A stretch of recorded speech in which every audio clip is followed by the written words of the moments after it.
वट सावित्री के दिन अपने पति की लंबी आयु की कामना करने वाली सभी स्त्रियों को मेरा सादर प्रणाम। आज हम सुनेंगे वट सावित्री की व्रत कथा और जानेंगे कि एक पतिव्रता नारी की भक्ति में कितनी शक्ति होती है। इस व्रत में महिलाएं वट वृक्ष की पूजा करती हैं। कहा जाता है कि वट वृक्ष की जड़ों में ब्रह्मा, तने में भगवान विष्णु व शाखाओं में भगवान शिव का निवास स्थान माना जाता है। इस व्रत में महिलाएं वट वृक्ष की पूजा करती हैं।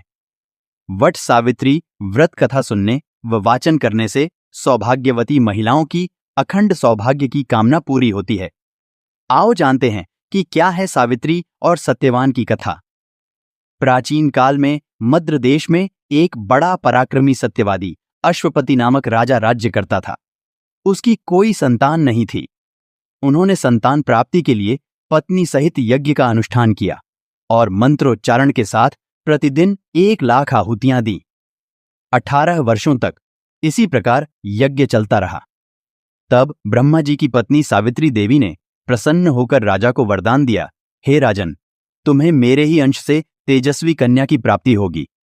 इतना कहकर सावित्री देवी अंतर्ध्यान हो गई और कुछ समय बाद राजा अश्वपति के यहां एक दिव्य कन्या ने जन्म लिया।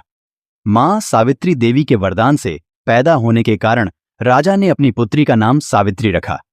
धीरे धीरे कन्या विवाह के योग्य हो गई। सावित्री एक दिन अपने पिता के पास गई और प्रणाम करके वहीं पर बैठ गई। राजा अश्वपति सावित्री को विवाह योग्य जानकर अपने मंत्रियों से विवाह की बात की, परंतु कोई योग्य वर न मिला। तब उसके पिता ने सावित्री से कहा कि तुम स्वयं ही मंत्रियों के साथ जाकर अपने लिए योग्य वर की तलाश करो। सावित्री अपने पिता की आज्ञा के अनुसार मंत्रियों के साथ चल पड़ी। अल्पकाल में ही राज्य के आश्रमों, सभी तीर्थों और तपोवन में घूमती हुई ऋषियों का अभिनंदन करते हुए सावित्री मंत्रियों के साथ अपने पिता के पास लौट आई। उसने देखा कि राज्यसभा में देवर्षि नारद बैठे हुए हैं। सावित्री ने देवर्षि नारद और पिता अश्वपति को प्रणाम करके अपना वृतांत इस प्रकार बताया। पिताजी, साल्व देश में धर्मात्मा द्युमत्सेन नाम से विख्यात एक क्षत्रिय राजा हैं जो दैव योग से नेत्रहीन हो गए हैं। रुक्मी नामक उनके एक सामंत ने उनसे राजपाट छीन लिया है और वह अपने पुत्र और पत्नी के साथ वन में रह रहे हैं। उनका पुत्र सत्यवादी और धर्मात्मा है। उसे ही मैंने मन में पति रूप में वरण किया है। नारद जी सावित्री के वचनों को सुनकर बोल पड़े, हे राजन, सावित्री ने यह बड़ा कष्टप्रद कार्य कर डाला। बाल बुद्धि होने से इसने केवल गुणवान समझकर सत्यवान को वरण कर लिया। सत्यवान गुणवान है, धर्मात्मा है और बलवान भी है, पर उसकी आयु बहुत छोटी है। वह अल्पायु है। 1 वर्ष के बाद ही उसकी मृत्यु हो जाएगी।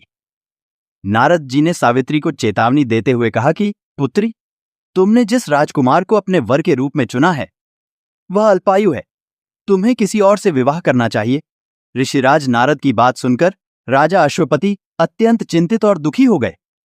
यह सब देखकर सावित्री ने अपने पिताजी से कहा कि आर्य कन्याएं अपने पति का एक बार ही वरण करती हैं और राजा भी एक बार ही आज्ञा देता है, इसलिए मैं सत्यवान से ही विवाह करूंगी। सावित्री अपने निर्णय पर अडिग रहीं। सावित्री के ऐसे निश्चय युक्त वचन सुनकर नारद जी ने कहा, राजन, आपकी कन्या की यही इच्छा है तो इस कार्य में शीघ्रता करनी चाहिए ताकि आपका यह दान कर्म निर्विघ्न संपन्न हो जाए। इस तरह कहकर नारद मुनि स्वर्ग लोक चले गए और राजा अश्वपति ने भी शुभ मुहूर्त में सावित्री का सत्यवान के साथ विवाह कर दिया। सावित्री भी मनोवांछित पति पाकर अत्यंत प्रसन्न हुई।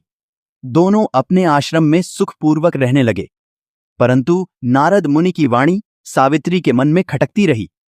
सावित्री जानती थी कि द्वादशी से चौथे दिन सत्यवान की मृत्यु होगी। जब 1 वर्ष पूरा होने को आया, तब सावित्री ने विचार किया कि अब मेरे पति की मृत्यु का समय निकट आ गया है। यह सोचकर सावित्री ने ज्येष्ठ माह की द्वादशी से 3 रात्रि का व्रत ग्रहण कर लिया और वह देवी सावित्री का जप, ध्यान तथा पूजन करती रही। सावित्री ने अपने व्रत के अनुसार 3 दिन नियम से व्यतीत किए थे। चौथे दिन देवताओं और पितरों को संतुष्ट करके उसने अपने सास और ससुर के चरणों में प्रणाम किया। सत्यवान वन से लकड़ी लाया करते थे। उस दिन भी वह लकड़ी लाने के लिए जाने लगा। तब सावित्री भी उसके साथ जाने को तैयार हो गई। इस पर सत्यवान ने कहा, अगर तुम जाना चाहती हो तो माता पिता से पूछ लो।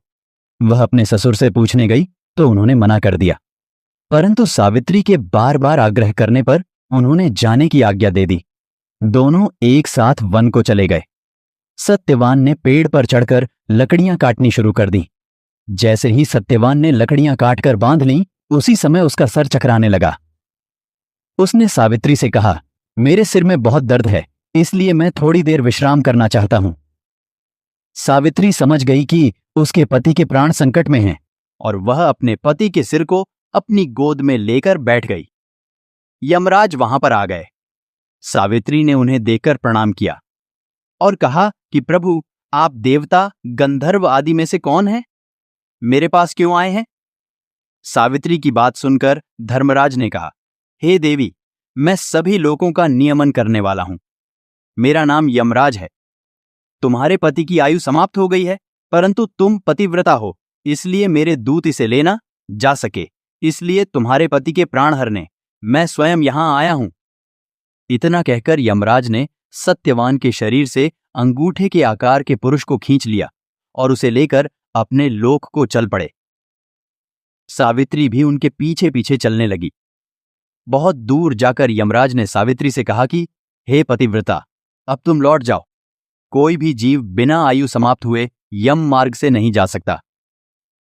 सावित्री ने यमराज से कहा कि आप जैसे सज्जन पुरुष के साथ मैं चल रही हूं। मेरे पति आपके साथ हैं, तो मुझे आपके साथ चलने में कोई शर्म और ग्लानि नहीं हो रही है। दूसरी बात, स्त्रियों के लिए इस पृथ्वी लोक में पति को छोड़कर कोई अन्य स्थान नहीं है, इसलिए मैं आपका अनुगमन कर रही हूं। सावित्री की मधुर बातें सुनकर यम ने कहा कि मैं तुम्हारी बातों से प्रसन्न हूं, इसलिए जो इच्छा हो वर मांग लो। तब सावित्री ने कहा, मेरे सास ससुर वनवासी और अंधे हैं, आप उन्हें दिव्य ज्योति प्रदान करें। यमराज ने कहा, ऐसा ही होगा, जाओ अब लौट जाओ। लेकिन सावित्री अपने पति सत्यवान के पीछे पीछे चलती रही। तब यमराज बोले, देवी, तुम वापस जाओ। सावित्री बोली, भगवान के पीछे पीछे चलने में कोई परेशानी नहीं है, पति के पीछे चलना मेरा कर्तव्य है। यह सुनकर यम ने फिर से उसे एक और वर मांगने को कहा। तब सावित्री बोली, मेरे ससुर जी का राज्य छिन गया है, आप उन्हें वापस दिला दीजिए। यमराज ने सावित्री को यह वरदान भी दे दिया और कहा, अब तुम लौट जाओ। लेकिन सावित्री फिर भी पीछे पीछे चलती रही। तभी यमराज ने सावित्री को तीसरा वरदान मांगने को कहा। इस बार सावित्री ने यमराज से पुत्र होने का वरदान मांगा। यह वरदान भी सावित्री को यमराज ने दे दिया। तब सावित्री ने यमराज से कहा कि मैं एक पतिव्रता स्त्री हूं और आपने मुझे पुत्रवती होने का आशीर्वाद दिया है, और बिना पति के पुत्र कैसे होगा? यह सुनकर यमराज को सत्यवान के प्राण छोड़ने पड़े और उन्होंने सत्यवान के प्राण चने के रूप में सावित्री को लौटा दिया। सावित्री उस चने को लेकर उसी वट वृक्ष के पास गई जहां उसके पति का मृत शरीर पड़ा हुआ था, और यमराज द्वारा दिए गए इस चने को उसने अपने पति के मुंह में रखा, जिससे सत्यवान फिर से जीवित हो गया। इसी वजह से वट सावित्री व्रत के दिन चने का विशेष महत्व माना गया है।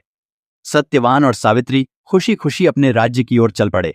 वह दोनों जब घर पहुंचे तो उन्होंने देखा कि माता पिता को दिव्य ज्योति प्राप्त हो गई है और उनका राज्य भी वापस मिल गया है। इस प्रकार सावित्री और सत्यवान चिरकाल तक राज्य सुख भोगते रहे। बोलो विष्णु भगवान की जय, शिव शंकर भगवान की जय, धर्मराज की जय।